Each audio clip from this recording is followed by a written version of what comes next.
What up, YouTube? It's your boy Jim from Two Fat Guys Pull List. And you know what time it is. What time is it, Nate? It's pull list time. It's time for the previews. It's time for our pull list and haul video for March 24th, 2021. It's time for some gosh darn previews. Let's go. All right, so first up, we got Savage Avengers number 19. Is it Conan? Yeah, Conan is dealing with all that King in Black BS. And you know what? I've actually really enjoyed... I've said this before, but every time I pick up a Savage Avengers, it's like in a tie-in. I love it, and I'm like, why am I not reading this series? So absolutely, this might actually like just push me over the edge and pick it up, get the back issues. We'll have to wait and see. See, I'm almost convinced that I'm going to pick up a few trades to get caught up. Yeah, I've heard nothing but great things, and I've enjoyed every issue I've read so far. Yeah, for sure. Next up, we got Scream number 1. This is a one-off, or whatever you call it. You know, I know you're not really big into this, but I'm just... The completionist in me wants to pick up everything, even, like, Namor. And the King in Black tie-ins. But, you know, I know I have very limited, if none, or no knowledge of Scream. So I'm excited about this. You know, I liked the little story of hers that was in Planet of the Symbiotes 1. Oh yeah, that was a pretty good. That was a pretty good little video, snippet. Maybe this will be fun too. Yes, but one that I know is fun because I've already read it. Cable number 9. So we are getting closer and closer to the end of this run. Unfortunately, are they drinking out of a Tiki Sentinel head? They are 100% drinking out of a Tiki Sentinel head. I really like that. Yeah, yes. I'm going to be sad when this is over. Me too, because this is one of my favorite art interior books. I really like the Phil Noto stuff. And, I mean, I like the story. I really enjoy what we've been doing between the mutant hunters and the Strife coming back up. I like the nod to the 90s character. But, right. Yeah. Well, we'll see what happens. I mean, this run might be over, but I mean, he's gonna be in Sword, so he's not really going. Hopefully, he's not going. Is he though? Who knows? Maybe he is going. I don't, dude. Yeah, I'm just not convinced based off of what the final 2 issues are, what they said in the solicitations, and what the covers look like. I don't know. They might be pulling it over us though. You know, like we don't pulling the rug over us. I don't trust them, dude. I don't trust them. No.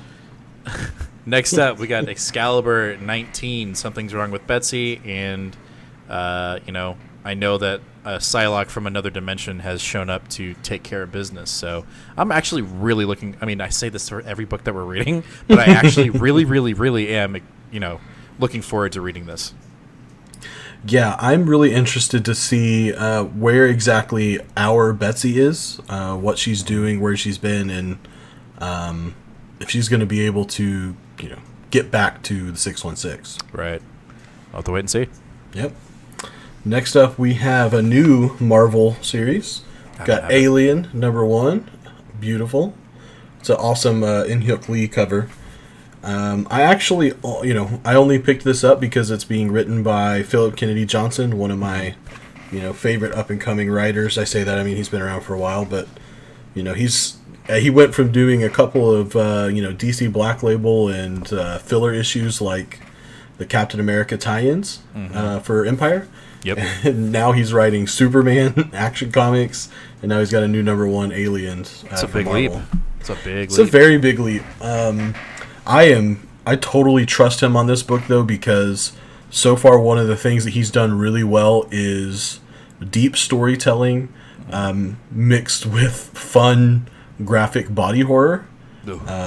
He did that amazingly well in Last Gods, and he did it obviously to a much more muted quality, but he did that in Captain America Empire as well. So that's true. Very looking forward to this. I'm looking forward to your review. I mean, I've told you numerous times I'm not a big Alien fan. Kind of creeps me out, but I'm looking forward to your review for sure. Definitely. All right, next up, we've got Carnage, Black, White, and Blood. So this is continuing the Black, White, and Blood style of books. Last we had Wolverine, now we're starting Carnage.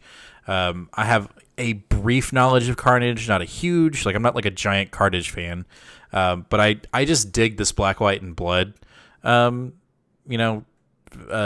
series. So I had to pick it up. I know the art's probably going to be fantastic, and I'm really hoping I get hooked in some of these stories. And also, you got to imagine in one of these issues we're going to get a Donny Cates Carnage story. I don't think in this one. No, but I imagine there is a Ewing. Oh, there's a Howard, a Percy, and a Ewing, and some others. But yeah, I don't know what my pick of the week is, but I'm going to put this one up there that it might be it. So we'll see. Teeny Howard, Benjamin Percy, and Al Ewing? Yep. Oh, why didn't you tell me this? Because I just saw that, like, right now. I didn't, See, I'm so torn because, like, there's so many books that you've been like, oh, you gotta pick them up, dude. You gotta pick them up. Yeah, and I'm right every damn time. I know, but, like, I for some reason, I'm really turned off by Carnage. Okay, here's what we're going to do. I just don't care I'm going to go back to the store, and I'm going to go pick up another variant that I want to get, and then you're going to read this one, and if you like it, you can keep this one, and I'll keep the variant. How about that? No, we'll see. We'll see. Right. Next up, we have Guardians of the Galaxy, number 12. This ends not only the current arc that we're going on right now, but this first overall big picture that I think Al Ewing was trying to put together. Based off of how quickly it's come to an end and we're jumping into this big news segment, I'm not sure that everyone at Marvel was happy with it, but I'm really happy that they're giving him a chance to kind of continue on this book. We're ending the whole, Greek gods, right, in this book? Yes. In here, we're ending the resurgence of the Greek gods. They've been reborn yet again. They're back again, which, I feel the same way. I'm not invested in these characters as villains. They're not interesting. Like, I don't understand their history. I don't feel like it's really bringing out the best of our characters right now. However, I totally agree. However, the one thing that I'm really bummed out about is this is also Juan Cabal's last. This is his last issue. Is he on the artwork? On the book, yep. And I'm just going to open it up to the centerfold here, and we're missing shit like this. And where's that? I haven't even looked at it. You'll see it. When you see it, you'll know. And it's just really frustrating. No.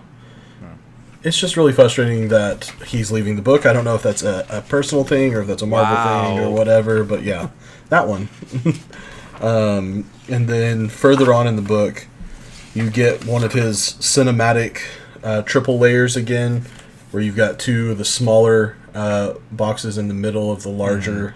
I mean, it's just, this is movie shit. Like, this is amazing, amazing art, and I'm so sad that he's not going to be on this book anymore. I'm going to say something that you're not going to like. Oh boy. What is it? But I'm not entirely impressed with Cabal's work. There have been moments within this stretch of 12 books that I was like, oh, that's cool. Like the Star-Lord thing, like I thought that was great, that issue. The Moondragon issue I thought was good. But overall, I'm not as deep into his art as you are. So who's the next artist? Do you know? Oh, God. What? YouTube, I think you're seeing the official end of Two Fat Guys. Shut up, dude. I don't know who the next artist is. I'm not sure. I'm not saying I hate it. I'm just saying I'm not like... You literally have one problem, and it's his goddamn fingernails, and I don't like it either. It's throws me off, dude. Yeah, that was in one book. I mean... That's like 3, dude, since he's been back. He's always like, he's got like that. Just listen, I don't like it either. I don't understand it. It's gross. I don't like it. But okay, all right. I am going to be. I feel like his cinematic style is his. What's the word I'm looking for? His like framing. Yes. Is very unconventional for modern comics right now. I'm not saying he's the first one to do it or anything, but like most people aren't doing this right now, and I think it added a really. A dynamic element to this book that helped the book. I agree with you. I'm just saying there's just some of his drawing, the way he draws. We're stretching this way out too long. I'm fine with it. Fine. Never mind. I didn't say anything. Mm-hmm. Right. Next up. Amazing Spider-Man 62. Nick Spencer. I mean, at this point, you're doing it to yourself, so I don't even feel bad for you anymore. I know you don't, and I think after this issue, I'm probably dropping it because I can't take. No, you know what? I'll say this: I'm gonna drop it after King Ransom's giant size because I've already put an order in for that. But then after that, I think I'm done. I don't even want to do the Chameleon story arc. I'm done. I'm done. I'll stick with Nonstop, and then whatever, cross my fingers. Whatever Donny Cates is doing with Spider-Man. Yeah. Anyway. We'll see. All right. Next up, we've got some DC action. Can DC? you believe it? Action Comics 1029. Holy crap!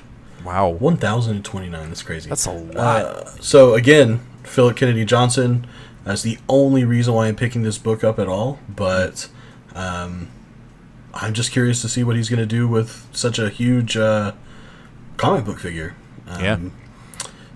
So I'm not sure if it's always going to go back and forth, Superman and then Action Comics follows up directly. But at least in these two issues, they are absolutely direct 1 and 2. I can't remember the name of, Golden Age 1, and this is Golden Age Part 2. It seems like, I think Jonathan Kent might be the main focus of these books for a little bit. I remember from the solicitations later on in June that Clark Kent's still around. It's not like he's going to die or anything, but I think we're going to get some focus on Jonathan Kent for a little bit. Cool. I mean, I dig that. I did like that Future State or Infinite Frontier story. I thought that was kind of cool, and the Future State. So, continuing with DC, we have Teen Titans Academy #1, essentially a ripoff of Strange Academy. I literally picked it up just solely for that, just to see what DC is going to do, how they're going to answer the Strange Academy book. Also, I'm kind of a sucker for I know nothing about him, but I really, really dig the design of what's his name? I just blanked. Damn it, I knew it for a second. It's not not Red Hood. What's this guy's name? Oh my god, I'm blanking. I can't see you. The character that's sitting on the book. I can't believe him. Oh my god. The guy in the middle? Yeah, the one that's just sitting with the red X on his... Red X? Is that his name? Red X? I'm a sucker for Red X's design. God, I'm a fucking moron. Anyway, I'm interested to see this. I know nothing about the Teen Titans very much except for what was on Cartoon Network.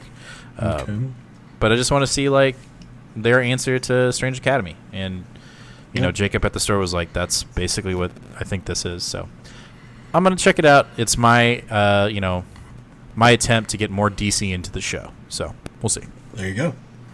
And then we are going to end the show this week on Haha number 3.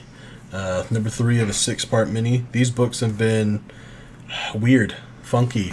Yes. Exactly what you expect from Prince. But I'm interested to see. I'm really looking forward to reading this very slowly because I want to make sure I find the Easter eggs the first time around. That maybe allude to the previous 2 issues. I thought that was really cool that we saw. What was it? The little girl was holding a clown doll that looked similar to our first character in issue 2.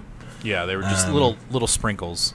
And then her and her mom show up at the place park at the park that he worked at. It was years later. So I really liked that nod to the continuity there. For sure.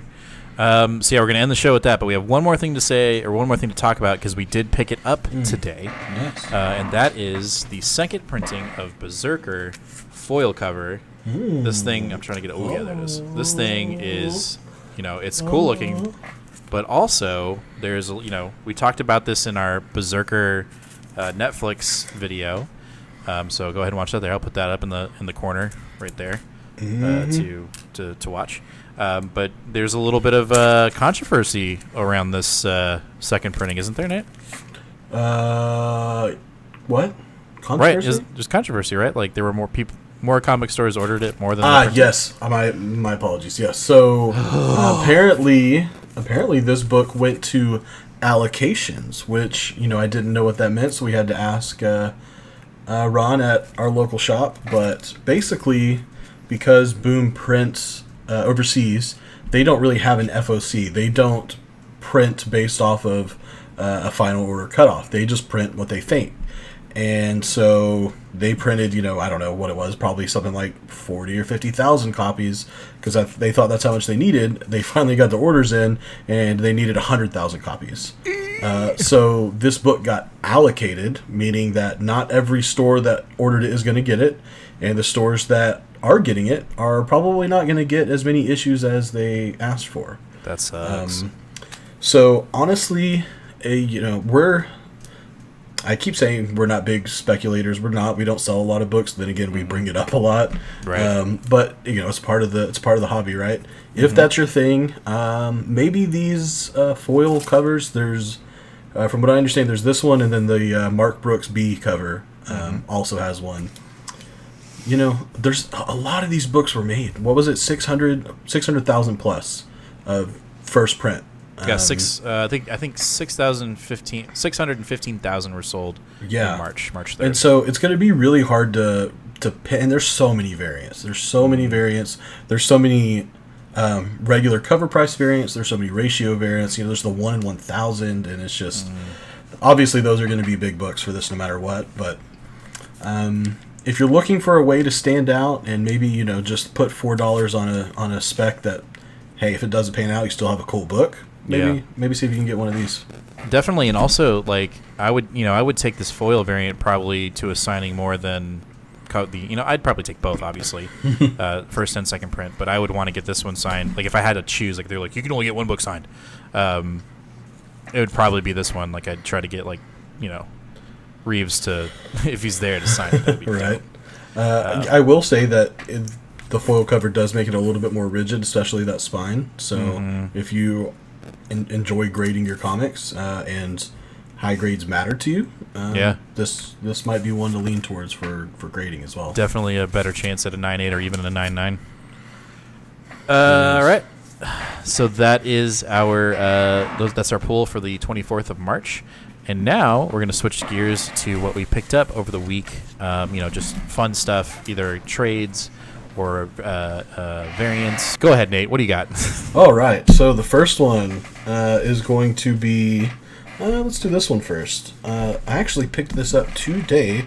This is The Ghost Fleet, the whole goddamn thing. The complete collection by Donny Cates and Daniel Warren Johnson. Honestly, I don't know a single thing about this book.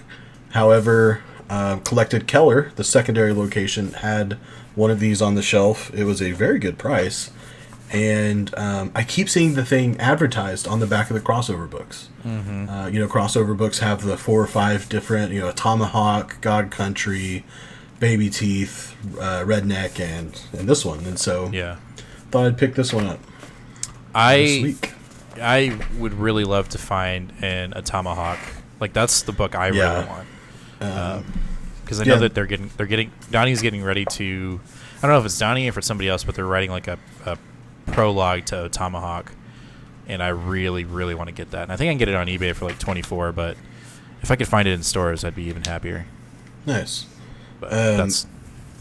Well, and I was just going to say, to pair with that one, I also got a book that came in this week that I got off of eBay for $8 whole with free shipping.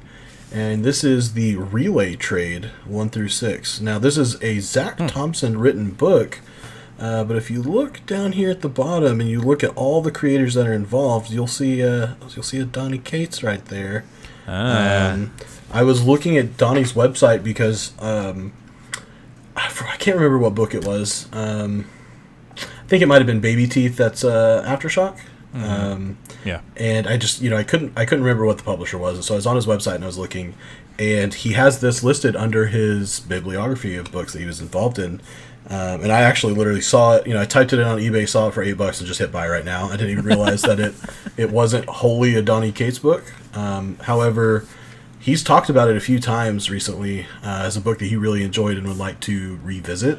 Interesting. So here it is, 1 through 5, and the free comic book day issue 0. Nice. That's cool. Yeah. All right. I've got TKO's The Pool trade paperback or paper trade edition, not singles. Yes. Because TKO actually has a deal where you can get either the trade paperback or you can get a box that's got all 6 to 8 issues of the book. And I've only seen that once. I think Ron has Sarah from TKO, which is like about a Russian sniper that's in like that format. But I picked up the pool. I've read the first issue, or like the first chapter, and I'm freaking digging it. You know, a lot of influence from, I feel like, anime in the sense of style, like art style, but also pacing. Like this book is very fast, and a lot of crazy shit goes on in this book. And I don't want to give anything away from it, but this is my first dab into TKO books, and I freaking dig it. Like the book feels good, the colors in it are vibrant, and I know that's the colorist for the book, but like I've seen other TKO books that have been sitting on Ron's shelves that I'm like, I'm going to check that one out. So this is my first TKO book that I bought, but I'm super excited to continue to read it, but I'm also very happy with it. Like, it's a very cool, clean product. Nice. So. Yeah, I've been eyeballing the Sentient by Jeff Lemire for a while. I need to just go ahead and do it. I've heard a lot of good things about that one. I think of every book or every bookstore that I went into prior to getting the pool and asking if they had it, everyone's like, you need to get that one. So I think, gotcha. That's probably on my list as well. Nice. So, what you got next? My last one for the week is one that is very near to the deers. No. One that we both like. This is the hardcover of House of X, Powers of 10. Nice. The P.P. Larraz cover. The P.P. There's literally no reason why I haven't had this in my collection. That is dumb. Shame on you. We are big X fans, and I have literally have not gone back and read a single one of these issues since we started our X journey back in December 2019. Yeah, you owe it to yourself. I don't have a clue. I mean, all of these issues are so. Obviously I know what's going on in a general sense, but a lot of the information in here just sort of went poof, and I'm very excited to give this a read through once I finish my Dr. Aphra Omni. What's really cool about that is, like, I've read it twice now since reading the single issues, and every time I read it, I find something new, or I either I find something new, or I remember like what we're currently reading and go like, oh shit, like that's a direct connection, and like I hadn't even thought of that. And like obviously, like Ten of Swords, there's like a big drop in there, like in House and Powers about Ten of Swords, which is like what we just got through. But there are other things in there, little things that I've seen draw. Like we're about to get into Way of X, right? And there's a direct conversation with Nightcrawler and I believe Charles, and they're talking about mutant religion. Yep, and I remember that. So it's I didn't remember that, but now that you're saying it, I'm like, oh shit, yep. There we go. You need to sit down and like just take the weekend and read it again, nice and slow. It's so damn good. That's just a good event.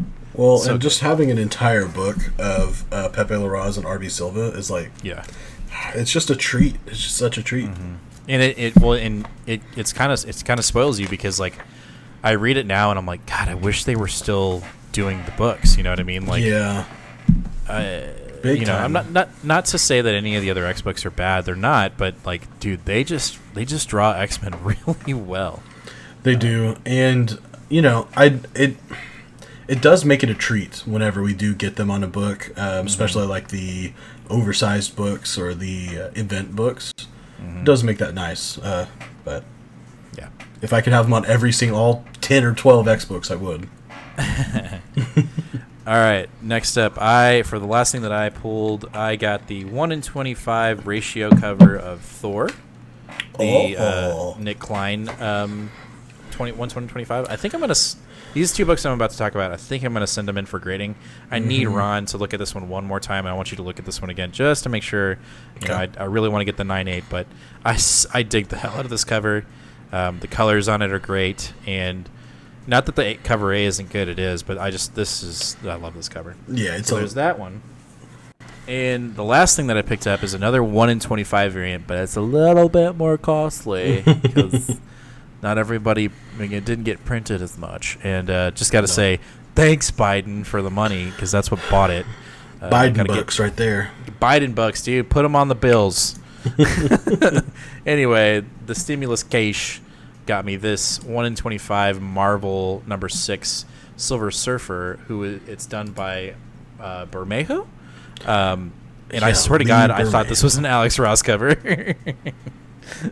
but it's not. Yeah, it's very shocking. I mean, I don't know. When I look at it, it seems like it's just so obviously apparent that it's a Alex Ross cover. Alex Ross.